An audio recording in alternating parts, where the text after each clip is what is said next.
Shall I kick off slowly as mic'd up? Good afternoon. It's going to be a bit of an interactive session here this afternoon. So it's more about you guys asking questions and giving answers and us presenting too much. Although what I am going to do is ask each one of the 4 members of the panel to do a sort of 60-second pitch on who they are and their company and what they're involved in. I'll introduce them myself very quickly, and then we'll hand over. And we'll engage the audience as much as we can. A little bit of background on me. My name's Tim Luft. I've been involved in games, more recently VR and AR, but certainly games dev for about 15, well, actually more than 20 years now. So I set up an institute in the university, ran that for 7 years, got involved in serious games, using games tech for learning education, set up my own business, and we build predominantly VR and AR applications for training. We work globally. We build simulators for driving. We build cave systems for the rail, aerospace industry. We work with companies like Rolls-Royce and Arriva Group, amongst others. But I'm talking tomorrow, so I'm just comparing today. So it's more about these 4 guys than anything else. So who we got? We've got mic'd up Marcus, Blue Donut, we met earlier on. So Marcus is Portsmouth-based. Develop AR, VR animations. You worked for people like the UK NHS, heritage type projects as well. Great. Work with healthcare, yeah. Excellent. So we're going to hear a little bit about that. Hold back, don't take too much, because I'm going to get you all to do a 60-second elevator pitch just on who you are, your business, in a minute for everybody. We've got Will from Happy Fish. So, here we are. We've got all the names up there. So, Happy Fish, global studio of AR and VR. I understand from Will that you've developed VR applications to play rugby at Twickenham. I understand racing simulation with Ford's best driver in Belgium as well. Yeah. So might hear a little bit about that. Brynley, we've got head of studio with Curve Digital. I've got down here, certainly worked a game for hire studio, working in AR and VR. And you were the producer for the PlayStation VR Virtual Worlds platform. That's right, yeah. Which is great, certainly. I was probably the first PS game I ever played when I bought the place. It comes free with the... it does now. It's bundled now. Bundled now. Wasn't at the early days. But it was made to be bundled. Excellent. It's another story. And finally, we've got Tim, Future Visual. So really working on VR. I'm very interested in this myself, actually, because Tim develops VR applications to replicate very hazardous environments that would be physically impossible to replicate. And I think this is another great use of VR. So we're going to hear a little bit about what they do. So I don't want to go into a lot of detail. I'm conscious of time. We'll pull right back and finish dead on time. But maybe for my very brief explanation of what you do, you can just give a quick 60-second as to your business, the sort of clients that you work with, and then we'll kick open a panel straight away. Shall we start with yourself? Yeah, so hi. We develop comics, animations, software applications that use augmented reality and virtual reality. We work, as I said earlier, we work with the NHS, and we work with research teams in respiratory medicine. So we're actually storytellers that use creativity and technology. So rather than just being a pure play, we're developing one particular thing. We use technologies, all kinds of technologies, and they're lo-fi and hi-fi. So we'll use print and we'll combine it with augmented reality. So we do stuff with comics. And we've now got a comic book application as well that uses narrative games. So we've worked with heritage projects as well. So we've created virtual museums. The healthcare side, we've then worked with national companies. We've done projects with Water Babies, which is a baby swimming franchise, which is fantastic. They have underwater videographers, and we've done stuff with them with training for all their baby swimming teachers. Excellent. That's a very diverse range of products. That's excellent.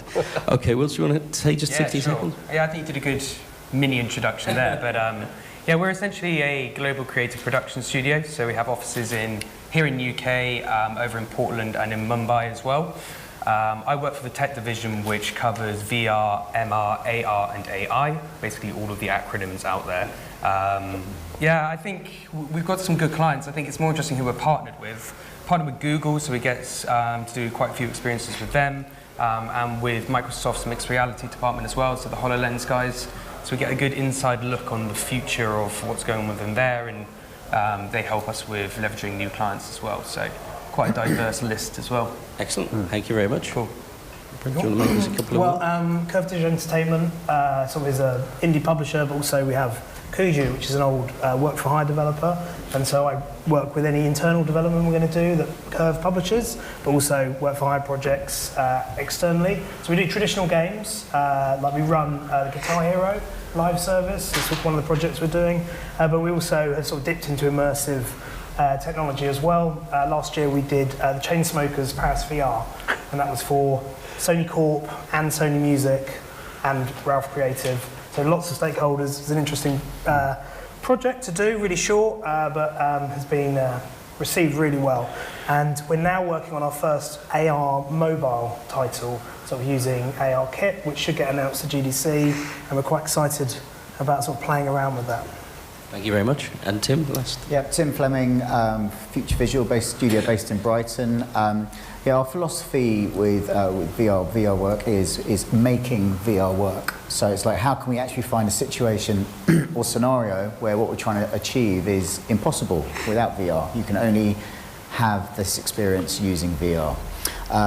So another piece of our positioning is providing access to situations and scenarios that are physically impossible or prohibitively expensive. And to that end, we work in retail, training, and behaviour change. Now, I think there's some really interesting possibilities with retail, which we'll probably get into a little bit later.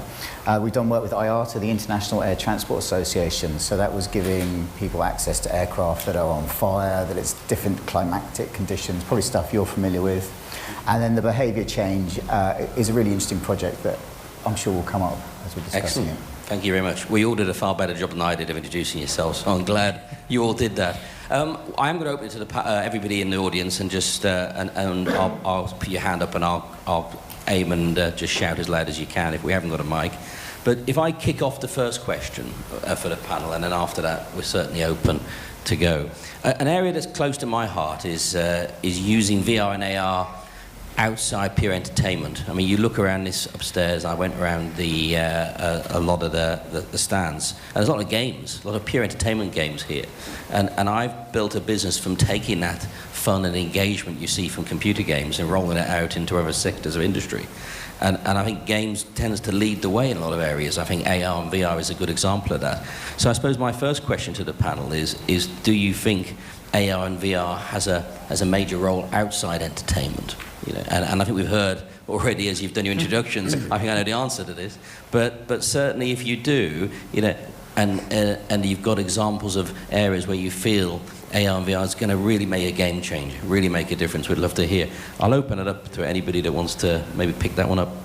Well, no, I can take that one because we've actually developed work in that area.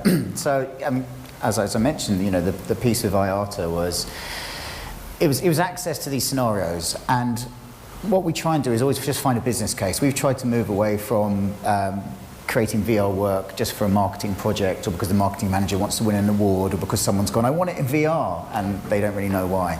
So with IATA, the issue was collisions happening with ground service equipment, so like the little tractors that take your suitcases around and do the refueling.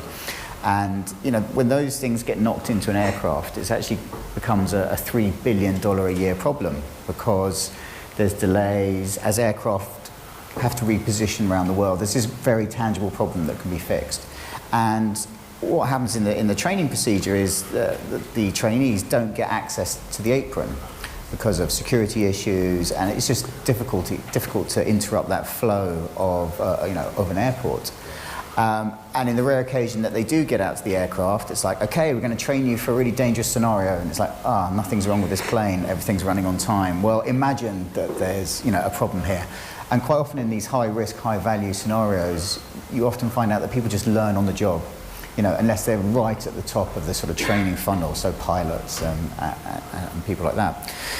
So we were able to build a scenario which was to do with the turnaround of aircraft and the marshalling of aircraft, and we did it so people had access to narrow-body, wide-body aircraft. It was daytime, it was nighttime, it was high vis, it was low visibility. And then we built an error matrix with 100 different errors, and each person, as they went through it, they were just subject to 10 errors. And the trainer could see what was happening, he could see what errors had been pulled up for that particular experience, what they'd spotted, and of course we started recording the time, the performance, da-da-da. So stuff that I'm sure you're very familiar with. And this is, to my mind, a fantastic use of VR that's obviously well away from the entertainment scenario, but is fixing real problems. I think that's excellent, and I think we're going to see a lot of this. I go into universities and training centres in larger corporates, and they're all investing in AR, VR, cave systems, and I think training of the future and the way we teach and train not just our young people but also in industry is going to be far more in this area. So I'm a great advocate of that as well. I think there's a big business to be made there, and I think it's great for the game sector. I can carry on asking some questions, but I don't want to take up all the whole session. So is there anybody that's got a specific question? Gentleman at the front here. Oh, we've got a mic, even better. Yeah, it's just in relation to what you just said. My name is Jazz Russell. I'm at Ravensbourne University opposite the O2 Arena in North Greenwich, where I work on VR and AR research, doing a lot of EU-funded research. And one of our projects is working with the International Space Station, and we're using Microsoft HoloLens to do training for tasks which they've not been trained in terms of their ground training. So I think they've got a couple of Microsoft HoloLenses up at the space station, and one of the specializations of that is it's another example of a high-risk, high-value situation where someone's got to learn something. And we're also working with doing pre-flight checks with aircraft ambulances in Norway. But the whole thing that we've realized about this is that this is very specialized. And about a little while ago, I was sitting with the head of international projects for Google, head of Daydream Project, and the head of international advertising. The three of them, me and my head of research at our university, and they asked us the question, which is, how come VR hasn't taken off as much as it could? They were concerned because they were about to launch Daydream. It was just before the launch of Daydream headset. And I pointed out something, and this is something I want to ask everybody on the panel a question about, which is that no technology ever really takes off until it's been able to be personalized. And if you look at history, when email first arrived, it was just an IP address. But as soon as you could put your name to it, everybody wanted an email address. Same with websites. When it was an IP address, nobody was interested. As soon as you could put a name to it, everybody wanted one. And of course, with mobile phones, as soon as you could personalize them and make them your own, shoot your own video, all that kind of stuff, suddenly everybody wanted that technology. But with VR, other people produce the content. It's very rare for the average person on the street to be able to produce a VR experience. They can take a digital photo or make a video, but they can't create a VR experience. They can do it much more easily than they are. Maybe that's the reason why it's become a lot more popular, because people can make their own stuff. But I just wanted to ask the panel, if you were going to help people to create their own content around VR, how do you think it would happen? What would need to happen? What kind of ecosystem would there need to be for people to start creating their own content and allowing it to really take off much more than, for example, AR has? Great question. I don't really agree that you need to personalise for something to take off. I mean, TV isn't really personal, but it was huge. We do now have YouTube, and people are making lots of content, and that has grown. But I think great content can exist without creativity. And in fact, especially in video games, when it's sort of add your own content to a game, something like Little Big Planet or games similar to that, the actual number of content users is tiny. It's like 1%. I mean, it's a hugely small number.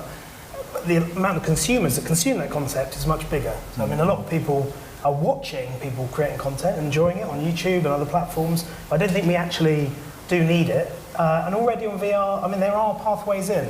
VR chat, and other, things like there's several examples of that kind of technology. We've got art packages now coming in VR. So I think the basic tools are there, but I don't really agree with the proposition. I'd also say you need to have good curation of content. Again, with broadcast media, what works so well is when you've got good programs.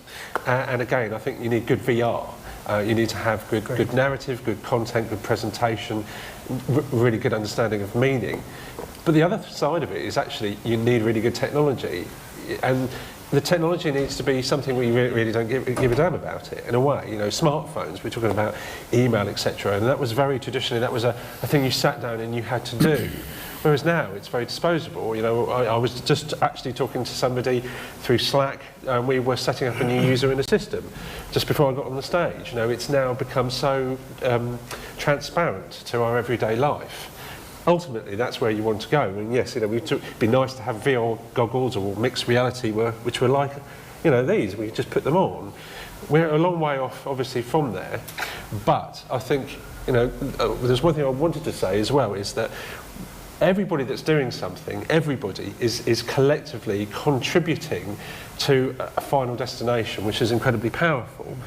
Whether you're working in doing, when you say about entertainment, it's amazing how much entertainment leads on to actual innovation in other industries, and it's a virtuous circle, isn't it? So, you know, if that answers your question, I think that we're all doing something now which will eventually lead to a wider adoption of VR and AR. I think there's another point to make as well, before you got on to your final question, when you were talking about HoloLens being used in the space station. You know, there's a certain sect or certain demographic where the training or the experience is compulsory, right? Like with the ground crew. Yeah. It's like they haven't got an option. You've got to do this. And if it can provide them with a faster route to competency, better level of training, creates value further down the chain, then that's kind of non-negotiable. It's not like, oh, I don't know how to create content, or, you know, the sort of uptake you're alluding to with the question is the big unknown. You know, distribution is the elephant in the room with VR. But there's this area where it can, you know, making VR work. It can prove a business case. You know, there's a need, and it can provide a solution. I just add that one thing, which is at university, historically, it's taken a long time to create these kinds of content. But one of the courses I'm doing, for example, is how to create immersive content in 15 minutes. Can you create an augmented reality experience, for example, in less than 1 minute? And there are certain tools, mobile tools like Orasna, Blipper, and other things, where you can create an augmented reality experience in less than 1 minute. To do the same thing with virtual reality, I could do that in about 5 minutes. I showed someone how to scan someone's body and face, and then via Sketchfab enable them to see it in Google Cardboard headset in less than 5 minutes. But then mixed reality, actually, it's possible to do that because you just need to load it up to the internet, and you can download a model into an app, into HoloLens, and within 5 minutes you can see something you've created as a HoloLens experience. The point is, the technology is not the problem. The problem is workflow. It's the steps. And joining the technology, joining the dots up in a way where it doesn't take hours, but it takes minutes to create something. It is possible for people to create their own content, but in the course that we're designing for the European Union, we're designing an AR course for universities. So we're trying to find ways and getting people to engage with these new technologies, but not wait hours before they create something, especially creatives who want to be able to create something and iterate rapidly. I'm going to just finish it quickly because we've only got 10 minutes left, so I'm going to have to grab some more. I think it's an interesting way, an interesting question. I suppose in a way, Facebook buying Oculus is a way to try and open up VR to the masses. We'll see what happens. I think fundamentally outside games, VR is expensive. You know, if I'm going to buy a HTC or I'm going to buy an Oculus, then I've got to buy a PC good enough to power it. Then it's an expensive investment. And until that price comes down or platforms come out a little bit less costly, we're not going to get the mass penetration that will then give that massive change that you said. Any more questions from the floor? Lady at the back there. Hi. My question was really how you guys see VR versus AR going in the future from a developer point of view, but also from a user point of view. I know you're smiling already, but it's like every time that I try VR, it quite frankly never convinced me because one is like I wear glasses, I never feel comfortable wearing it. I also feel very like motion sickness from it all the time. So it's not a comfortable thing, but every time that I tried AR, it's like I completely fell in love with it. So do you see a future with it? Do you think VR will ever exist, or just because people already spend a lot of money in it? I think Go for it. Grab that one.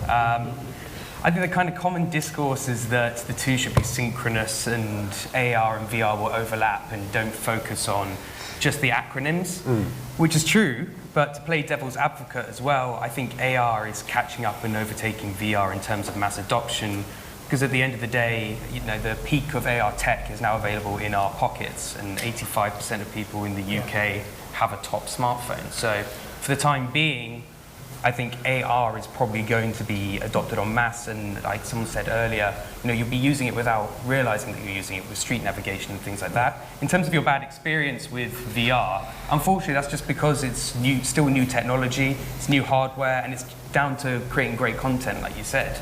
And so it's kind of the responsibility of production companies to create great content from the outset so you don't put people off. Because honestly, I've tried some terrible stuff quite a few years back and even more recently.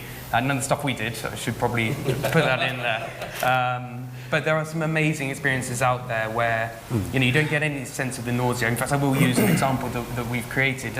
At the moment, we've got a slide platform on the 72nd floor of the Shard. So the Shard came to us and said, we need an experience that's going to get people talking about us. And so in 8 weeks, we managed to go from ideation to delivering this platform where you sit on this moving seat. It's like a big platform.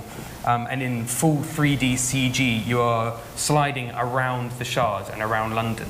And it's a real adrenaline piece, so you're being thrown about. And there's some great videos of people screaming, which is why it was such a success as well. It's because people like watching people do that.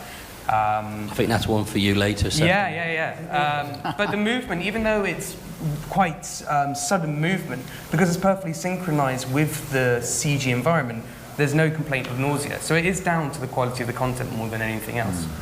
Well, also, I would say, don't just think about VR as being a screen about 2 millimetres from your eyes. Virtual reality can be a much more immersive experience, a more collaborative social experience. I think that's a great potential for VR in the future. And going further out, I don't think we ever really want to go to William Gibson's kind of consensual hallucination in Neuromancer, the idea of us all jacking in and then completely flying around. But I do think the idea of, as you were saying, augmented reality and virtual reality, I don't think we'll bother in 5 years' time, let alone 10 years' time, just distinguishing between the two. Okay. Do you want any other comments, or should we? No. I just want to say that I think AI is agreeing here that it's going to surpass it. Everyone's got smartphones. People are going to make lots of money from it. And VR is struggling to find its niche, like how you consume it, when you consume it. There are some challenges there with the hardware and the content, for sure. But the experience you can have from virtual reality is unlike anything else. They're worlds apart, AR and VR. And it's those emotional, kind of mind-blowing experiences in VR. I'm sad that you haven't had one yet. Come to the studio, I will show you some. And that's the difference. And that's where, long game, I think VR is unique and will build itself and it will succeed. It's innately niche though, isn't it? Because you're completely transported into a virtual environment, whereas AR has that advantage of everyday application 100%. Where it will aid your day-to-day life.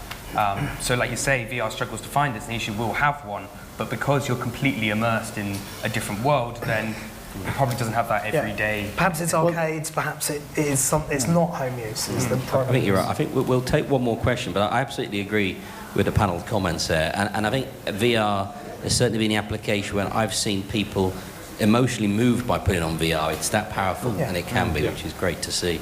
And whereas as a technology come out the games industry is fascinating. Right, gentleman at the front. The game changer will be fidelity. Wait. Sorry. I think the game changer will be fidelity. So it's the creating actual reality where you're in VR, where you can't tell the difference between a human being and or street corner and when you're in the game. That's where it'll totally change because you're struggling to believe. I mean, anything that's taken with a camera is no go because it just looks absolute rubbish to me. But so you need to have, the content needs to be as glitzy as reality. So when you can't distinguish the difference between reality and the game, that's where it's going to make a difference. I'd also say as well how you're interacting. So at the moment, yes, we've got paddles that look like scoops, and that's great. Yeah. But in 1987, 1988, in MIT Media Labs, they were doing very much the same thing as we've got now, lower fidelity. But they had data gloves. They were doing a lot more with actually interacting with that virtual environment. And again, that's to qualify this thing about overlap. And I think the overlap areas is going to be how we interact with this technology. And I would actually argue that it doesn't need to be photoreal. It's not about photorealism. It's about the sense of presence and immersion. That and the prescience of having your game where you're actually in an environment where you're having to interact in real time. And that's suspension of disbelief. And actually, the experiences that I've tried that have been the most immersive and I've had the biggest sense of presence haven't necessarily been the most photoreal. It is to do with the level of interaction that you have with the experience. And it doesn't need to look like real life in order to achieve that. But from the common man's point of view, I mean, just to be in an environment where it looks absolutely real and you're just walking down Piccadilly and everyone looks real and you're doing it in real time where things are happening in real time, that would be the the big game changer, I think. Anyway. I don't know. I mean, I agree with my colleagues. I disagree. I think the more realistic you try and make things, your brain is smart. It knows what reality is, and it knows what trying to get close to reality is, but it's not quite right. Our brains, when you go into VR, very quickly go, oh, I'm in an environment and the graphics are kind of all right, but look at this thing I've now got to play with, and your brain fills in between being at 70, 60% realism and what we perceive to be photorealistic. So I think there's some immediate technological items that would be nice to solve, like slightly higher resolution. When we go to 8K with reduction of screen door, slightly wider field of view, that will all be great. But that's still several generations before we get anywhere near photorealism. And the photorealism will not make the experience. I think it's actually just content creators understanding what the format, the environment can do, and what the new rules of design are. Rather than trying to make things a higher resolution. Well, maybe I'm exaggerating a little. Maybe just it has to be a little better than it is. Well, everything could always be a bit better. Everything gets better. I think we've got 2 minutes. We might take one more question. And I think the only thing to think about for me, you look at AR. I've got the gentleman there that will have the question. But you look at AR, Apple this year. I just wonder. You look at the last major shift in consumer technology. Apple. I know Steve Jobs is no longer with us, but when the iPad came out, it completely changed the way consumers adapted and consumed technology to a phenomenal rate. I mean, iPad to I think the fastest selling piece of hardware ever in the world. Apple are now bringing out AR smart glasses this year. They're investing heavily into AR. They've said they're going to leave VR and go to AR. I just wonder, and it may be a thought for us all to wonder, what difference is that going to make to consumerism of AR? I think Apple leading and investing millions into AR could make a big difference for us in the future. I'm not a salesman for Apple or anything like that. But they're still trying to sell iMacs for $5,000. Last question, gentlemen, at the end there. Sorry. Cool. I just wanted to wonder if you had any thoughts on the use of the tech kind of outside of directly AR and VR, because I've moved into the film industry a couple of years ago, and what I've noticed is a lot of the VR tech, you can repurpose it to make a lot of the things that they do cheaper. So there's a thing like virtual cameras where they used to have those expensive OptiTrack systems that took half a day and 2 engineers to put up, and now you could just use a Vive controller, and now we just use an iPad with which inside-out tracks. So that's bringing the cost of a lot of other things down. And I wondered what you thought about sort of opportunities outside that repurposes technology developed in the AR and VR industry. So what did you say when you said outside? Did you say outside core purpose?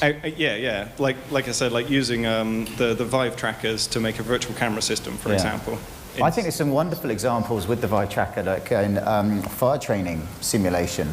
Get a hose, a real hose, stick a tracker on the end, and that's providing an amazing experience. I did CPR on a dummy. Did you with the Vive tracker? Yeah. And it didn't kill it. Yeah, brilliant. I think any vertical you can think of, any industry, it's not just training and education, but it's more than that. I mean, therapy, for example, or just basic teaching. You can apply VR and AR to anything. And I would say also with the technology is it collects a lot of data. So it's not just about the experience the user have, but it's the intelligence that you can collect about the user in a room. I was looking at the HTC Vive setup that we've got upstairs, and I was watching Steve moving around the room, and I could see his hands moving around. That really interests me, because one of the things I've looked at with the NHS is how we can capture non-verbal communication of pain. So pre-op, post-op, how patients are managing things. capturing stories from them, but also then if we could use that kind of technology to start recording their body gestures. And I would just add, I mean, of course, there are going to be ways of applying the piece of technology outside of virtual and augmented reality, particularly VR, but the reason that they're such cutting-edge pieces of technology is because there's this collective dream of creating the perfect VR world. It's, you know, this evolution ever since, I think it's Renaissance painting, when they realized what perspective was and how to create it, that we've been chasing this ideal of recreating reality. So it kind of makes sense that the peak of technology is being invested in this, and it's quite amazing that there is this collective force worldwide that won't stop, and we will keep seeing the most innovative tech out there poured into it, which is why it's such an exciting space to be in. Okay, I've had the nod that we're finished. So all it leaves me to say is thank you very much to the panel. It's great to have you on board. Thank you for engaging as an audience as well, and enjoy the rest of the show. Thank you very much, everybody.